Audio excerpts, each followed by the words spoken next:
Hello दोस्तों, नमस्कार। स्वागत है आपका हमारी क्लास में। देखिए, मैं Uttar Pradesh polytechnic entrance exam math का पेपर सॉल्व करा रहा हूँ आपको। ये हमारे देखिए इसके ऊपर चौथे वीडियो, इसके पहले मैं 3 वीडियो बना चुका हूँ। तो जो भी बच्चे पॉलिटेक्निक एंट्रेंस एग्ज़ाम की तैयारी कर रहे हैं वो मेरी वीडियो को ध्यान से देखें। मैं आपको 4 से 5 सालों का क्वेश्चन पेपर पूरा सॉल्व कराऊँगा। तो इससे जो है आप हर वीडियो को देखने के बाद जो है मैथ का पेपर आसानी से सॉल्व कर लेंगे एंट्रेंस एग्ज़ाम में। तो देखिए, आज का हमारा ये पहला क्वेश्चन है। एक उड़ती हुई पतंग की डोर धरातल के किसी बिंदु से 30 अंश का कोण बनाती है। यदि डोर की लंबाई 100 मीटर है तथा डोर में कोई झोल नहीं है तो पतंग की ऊंचाई होगी। डोर में कोई झोल नहीं है यानी डोर एकदम सीधी गई है। ठीक है, देखिए मैं आपको इसका फिगर बना देता हूँ। ऊंचाई और दूरी का क्वेश्चन है धरातल के किसी बिंदु से। ठीक है, देखिए एक पतंग उड़ रही है, पतंग उड़ रही है धरातल के किसी बिंदु से इसे 30 अंश का कोण बना रही है। ठीक है, यहाँ पे पतंग है, देखिए डोर है, ये पतंग की डोर ऐसे गई है। इसमें पहले ही कहा कि डोर में कोई झोल नहीं यानी डोर सीधी गई है। ठीक है, और देखिए डोर की लंबाई भी दिया है 100 मीटर। ये डोर जो है 100 मीटर लंबी है। इधर देखिए हम ऐसे इसको मिला देते हैं धरातल से। ये हमारा धरातल है। ठीक है, ये हमारा धरातल है। देखिए फिगर बन गया। बस हमेशा ऊंचाई और दूरी में आप जानते हैं त्रिभुज के जैसा एक फिगर बनता है। ठीक है, त्रिभुज के जैसा फिगर बनता है। अब देखिए आगे इसको यहाँ पे 30 अंश हमारा कोण हो गया। हमें पूछा क्या है, पतंग की ऊंचाई। ठीक है, यानी सीधी सीधी धरातल से पतंग की ऊंचाई। यहाँ पे देखिए ये हमारा पतंग है। ठीक है, ये हमारी पतंग है, यहाँ पे पतंग है।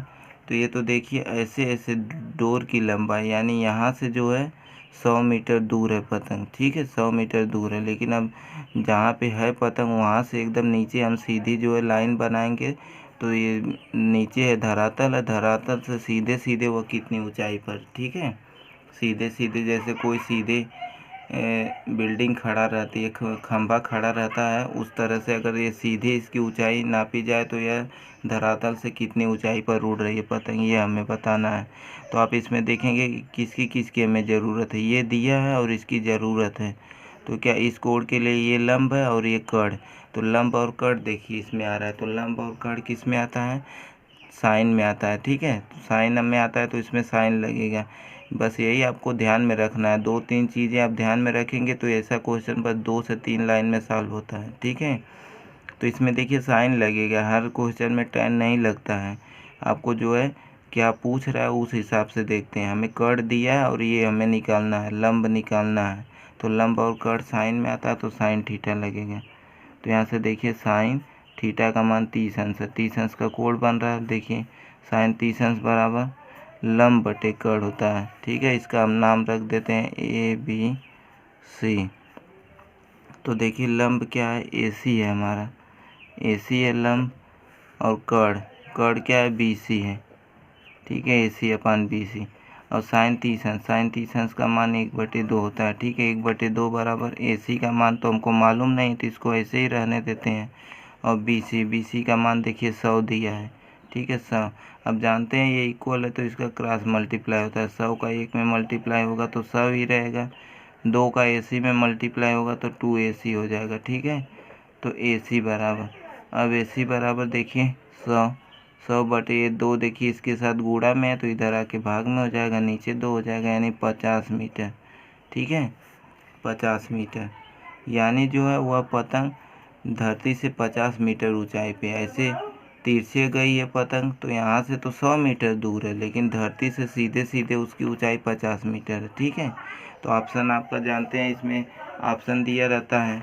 एक क्वेश्चन का 4 ऑप्शन रहता है। तो यानी जो है इस पतंग की धरातल से ऊंचाई जो है 50 मीटर है। 50 मीटर ऊंचाई पर पतंग उड़ रही है। तो इसका आंसर हो जाएगा 50 मीटर पे आप टिक कर देंगे। अब देखिए अगला क्वेश्चन है त्रिभुज ABC में। त्रिभुज ABC में देखिए दिया AB बराबर 8 सेमी, BC बराबर 15 सेमी तथा AC बराबर 17 सेमी। चलिए लिख देता हूँ ऐसे, नहीं तो आप समझ नहीं पाएंगे क्वेश्चन। और क्वेश्चन जब तक नहीं समझ में आता है तब तक क्वेश्चन क्वेश्चन सॉल्व भी नहीं होता है। ठीक है, तो देखिए त्रिभुज ए बी सी में, त्रिभुज ए बी सी में ए बी बराबर हमारा दिया है 8 सेंटीमीटर। ठीक है, ए बी बराबर 8 सेंटीमीटर, बी सी बराबर 15 सेंटीमीटर दिया है तथा बी सी बराबर 15 सेंटीमीटर तथा ए सी बराबर 17 सेंटीमीटर। ए सी बराबर 17 सेंटीमीटर है तो सबसे बड़ा कोण होगा, है तो सबसे बड़ा कोण होगा। ठीक है, इसमें सबसे बड़ा कोण कौन सा होगा? तो आप जानते हैं त्रिभुज में सबसे बड़ी भुजा के सामने वाला कोण सबसे बड़ा कोण होता है, लेकिन इसमें जो ये ऑप्शन में जो है कोण दिया है 120 अंश, 60 अंश, 100 अंश, 90 अंश, यानी वह कितना अंश होगा हमको ये भी बताना है कि सबसे बड़ा कोण जो है वो कितने डिग्री का होगा। ठीक है, तो सबसे बड़ी भुजा के सामने का कोण सबसे बड़ा होता है। अब एक चीज़ इसमें हम देखते हैं कि क्या यह समकोण त्रिभुज है। समकोण त्रिभुज में पाइथागोरस प्रमेय लगता है। ठीक है, पाइथागोरस प्रमेय यानी दो छोटी भुजाओं के वर्गों का योगफल जो है बड़ी भुजाओं के वर्ग के बराबर होगा, यानी 8 का स्क्वायर प्लस दूसरी भुजा देखिए इसमें दिया है 15 सेमी, 15 का स्क्वायर बराबर 17 का स्क्वायर। ठीक है, अगर ये प्रूव हो जाता है, दोनों साइड इक्वल आ जाता है, यानी पाइथागोरस थ्योरम इसमें लग रहा है, तो पाइथागोरस थ्योरम हमेशा समकोण त्रिभुज में लगता है। तो अगर यह जो है प्रूव हो जाएगा सही है, समकोण त्रिभुज है, तो यानी जो है वह कोण 90 अंश का होगा। बड़ी भुजा कर्ण होती है, कर्ण के सामने वाला कोण जो है हमेशा समकोण होता है, यानी 90 अंश का होता है। पहले पाइथागोरस थ्योरम हम प्रूव करते हैं। देखिए 8 का स्क्वायर 64 होगा, 15 का स्क्वायर 225 होता है। अब देखिए 17 का स्क्वायर, 17 का स्क्वायर 289 होता है। शायद हम गुणा करके देख लेते हैं, 17 गुणे 17। अब यहाँ पे देखिए 7 7 49, 7 एकम 7, 7 4 11 हो जाएगा। ठीक है, अब यहाँ से देखिए 17 एकम 17, 9 8 289। ठीक है, 289 हो गया। अब यहाँ पे देखिए 289, अब इन दोनों को जोड़ते हैं, 5 4 9, 6 2 8 है, फिर यहाँ पे 2 बचा, 289 बराबर 289, बस हमारा प्रूफ हो गया। ठीक है, अब देखिए प्रूफ हो गया, 289 बराबर 289, यानी ये पाइथागोरस थ्योरम इसमें लग रहा है, पाइथागोरस थ्योरम इसमें लागू हो रहा है, यानी यह एक समकोण त्रिभुज है। ठीक है, इस तरह का त्रिभुज है समकोण त्रिभुज, जो ऐसा होता है। ठीक है, समकोण त्रिभुज एक कोण 90 अंश बनता है। ठीक है, इसमें सबसे बड़ी भुजा है 17 सेमी कर्ण वाली। ठीक है, एक 8 सेमी रहेगी, छोटी भुजा एक 15 सेमी रहेगी। तो समकोण देखिए बड़ी भुजा के सामने वाला कोण ये हमेशा समकोण रहता है, यानी इसका जो है बड़ी भुजा के सामने का कोण इसमें देखिए ये रहेगा, और इसमें पूछा सबसे बड़ा कोण। ठीक है, तो सबसे बड़ा कोण होगा, तो सबसे बड़ा कोण देखिए यही 90 अंश है, क्योंकि आप जानते हैं एक त्रिभुज के तीनों कोणों का योग 180 अंश होता है। ये कोण और ये कोण और ये कोण तीनों को जोड़ेंगे तो 180 अंश, और ये अकेला 90 अंश है, तो ये दोनों तो छोटा ही रहेगा ना, इन दोनों को जोड़ने पे 90 होगा। ये अकेला ही 90 है और इन दोनों को जोड़ेंगे 90 होगा, तभी ना 90 और 90 180 होगा। तो यानी यही वाला बड़ा है, तो अकेले ही 90 और इन दोनों को जोड़ेंगे तब 90 होगा, तो यानी सबसे बड़ा कोण 90 अंश का होगा। तो इसमें ऑप्शन दिया है तो 90 अंश हमारा सही रहेगा, सबसे बड़ा कोण 90 अंश होगा। अब देखिए त्रिभुज की तीनों माध्यिकाएं जिस बिंदु पर मिलती हैं उसे वह त्रिभुज का कहलाता है।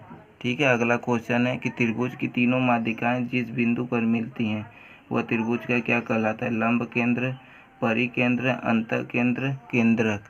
तो त्रिभुज की तीनों माध्यिकाएं जिस बिंदु पर मिलती हैं उसे केंद्रक कहते हैं त्रिभुज का। ठीक है, केंद्रक। तो बस ये ऐसे ही हमारा हो गया। फिर अगला क्वेश्चन देखिए, त्रिभुज का केंद्रक हो गया।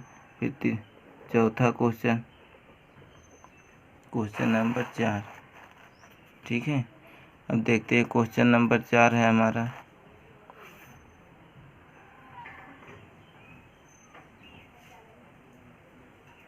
एक्स स्क्वायर माइनस 9x और x square minus 2x minus 3 का लघुत्तम समापवर्त यानी एलसीएम पूछा है। ठीक है, एलसीएम लसअप पूछा है।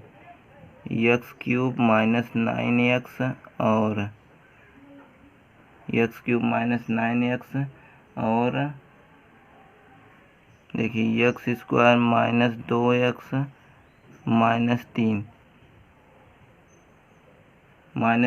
माइनस 3 का लसअपा है। ठीक है, तो आप लसअपा जानते हैं, लसअपा में सब कुछ लिखा जाता है। ठीक है, जितना उसका गुणनखंड बन रहा है सबको लिखा जाता है लसअपा में। जबकि मसअपा में जो दो नंबरों का मसअपा निकालते हैं तो जो दोनों में कॉमन रहता है वो मसअपा होता है। तो अब लसअपा इसका गुणनखंड करेंगे लसअपा में। देखिए यक्स कॉमन है तो यहाँ पे देखेंगे x square minus 9, x square minus 9 हो गया इसका। अब देखिए फिर एक्स कॉमन है, अब एक्स स्क्वायर माइनस 9 इसको हम देखिए एक्स स्क्वायर माइनस 3 का स्क्वायर लिख सकते हैं। ठीक है, अब A square minus B square type बन गया, A square minus B square. तो इसको आप जानते हैं एक ब्रैकेट में ए प्लस बी, तो ए की जगह हमारा एक्स है, बी की जगह 3, तो एक्स प्लस 3 दूसरे कोष्टक में ए माइनस बी होता है यानी एक्स माइनस 3। ये देखिए इसका गुणनखंड इतना बड़ा आ गया। अब दूसरे काम करते हैं।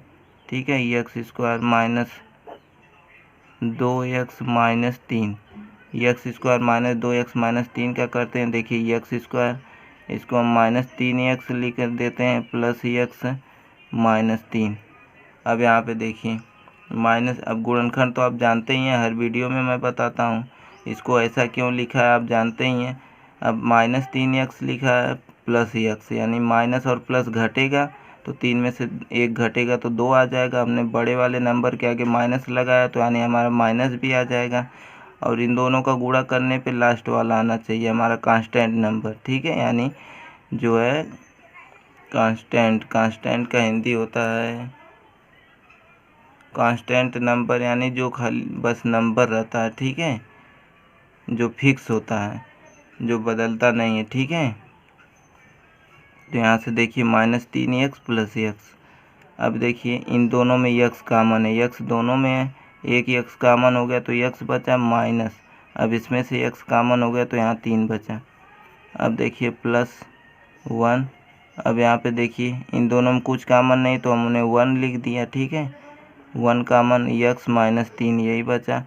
बस दोनों ब्रैकेट में हमारा सेम आना चाहिए, सेम है तो यानी हमारा गुणनखंड सही है। अब देखिए x माइनस 3 दूसरे कोष्टक में देखिए बचा x प्लस 1। ठीक है, तब देखिए x माइनस 3 तो दोनों में है। अब इसका लघुत्तम समापवर्त पूछा है, तो लघुत्तम समापवर्त यानी लस बराबर देखिए x को भी लिखेंगे, x प्लस 3 को भी लिखेंगे, x माइनस 3 को भी लिखेंगे। ठीक है, दोनों में जितने हैं सबको हम लिखते हैं और जो दोनों में आया उसको एक ही बार लिखेंगे। x माइनस 3 यहाँ भी है यहाँ भी, तो हम इसको 2 बार नहीं लिखेंगे। दोनों में जो कॉमन है उसको भी एक बार लिखेंगे, बाकी जो बच रहा है उन सबको भी लिख देंगे। x प्लस 1 बचा है इसको भी लिख देंगे, तो यानी इसका लसअप इतना बड़ा आएगा। ठीक है, x plus 3, x minus 3, x plus 1। तो आप देखेंगे ऑप्शन में एक ऑप्शन ज़रूर दिया होगा ऐसा, तो बिल्कुल ये हमारा ऑप्शन दिया है। ठीक है, ऑप्शन दिया है ये, तो यानी यही सही है। जब तक मैथ को आप सॉल्व करके नहीं देखेंगे तब तक आपको नहीं पता चलेगा कौन सा सही है आंसर। ठीक है, तो इस तरह से देखिए सॉल्व करने पे हमारा ये वाला आया, ऑप्शन में भी हमारे दिया है तो सही हो गया ये। अब देखिए इसी के बाद मसअप पूछा है। मसअप अभी मैंने बताया कि उसमें कॉमन देखा जाता है कि कौन सा कॉमन है। ठीक है, जो दोनों में आया रहे। तो अब देखिए मसअप मैं आपको बताता हूँ।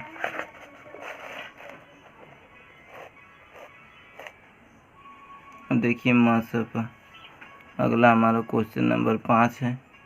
मसअप अब देखिए इसमें देखते हैं, पूछा है क्वेश्चन हमारा है एक्स स्क्वायर माइनस 1 और A X square minus B X plus 1 का महत्तम समापवर्त है। यहाँ से देखते हैं एक्स स्क्वायर माइनस 1 और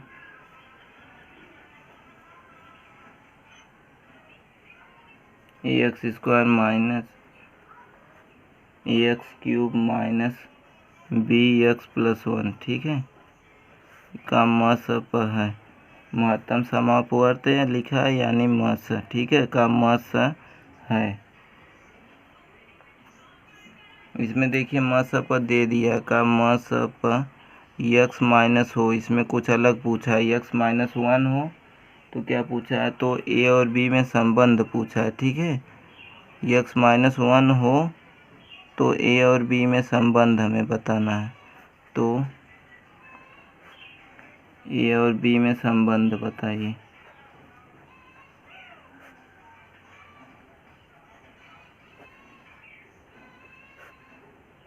ए और बी में संबंध बताना है, ठीक है। एक्स स्क्वायर माइनस 1 और A X cube minus B X plus 1 का मस पर एक्स माइनस 1 हो तो ए और बी में संबंध बताना है, ठीक है। तो अब देखिए, अब मस पर हमारा एक्स माइनस 1 दिया है, जब मस पर एक्स माइनस 1 है तो हम जो है एक्स माइनस 1 मस पर है तो बराबर 0 करेंगे, यहाँ से एक्स का मान निकालेंगे, एक्स बराबर 1, ठीक है। एक्स बराबर 1 हम रख के जो है जब x माइनस 1 इसका मस अप है इन दोनों का, ठीक है, इन दोनों का मस अप है तो x बराबर 1 इसमें रखने पे जो है यह x बराबर 1 रखने पे जो है यह 0 के बराबर होगा, ठीक है। ठीक है, तो x माइनस 1 इसका मस अप है तो इसमें हम जब A X cube minus B X plus 1 में जो है हम x बराबर 1 रखेंगे तो यह 0 के बराबर होगा, ठीक है। इसको और हम सिंपल कर लेते हैं, ए एक्स क्यूब माइनस बी का हम अंदर मल्टीप्लाई कर देते हैं तो माइनस बी एक्स हो जाएगा, माइनस बी का 1 में मल्टीप्लाई करेंगे तो माइनस बी हो जाएगा, ठीक है। अब देखिए हम यहाँ पे x की जगह पे 1 रखते हैं, x बराबर हमारा 1 आया है तो a इंटू 1 का क्यूब माइनस, अब देखिए b इंटू 1 माइनस बी बराबर 0, ठीक है, यह 0 के बराबर होगा।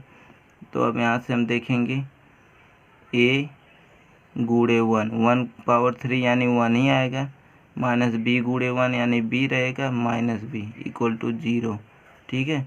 देखिए a गुणे 1 यानी a माइनस बी और माइनस बी जोड़ के 2b हो जाएगा बराबर 0।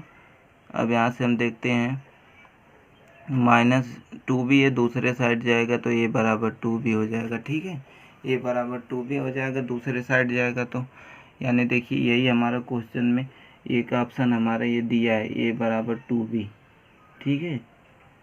तो यानी जब a और b में संबंध पूछा है, ठीक है, एक्स स्क्वायर माइनस 1 और A X cube minus B X plus 1 का मस पर एक्स माइनस 1 दिया है तो ए और बी में संबंध, तो इन दोनों में जब हम एक्स बराबर 1 रखेंगे तो वह 0 के बराबर होगा, ठीक है, 0 के बराबर होगा। तो यहाँ से अब देखिए हमने इसका एक्स बराबर 1 रख दिया इसमें गुणनखंड में, तो देखिए हमारा ए बराबर 2b आ गया, ठीक है, ए बराबर 2b आ गया, तो यानी यही संबंध है ए और बी के बीच में, ठीक है।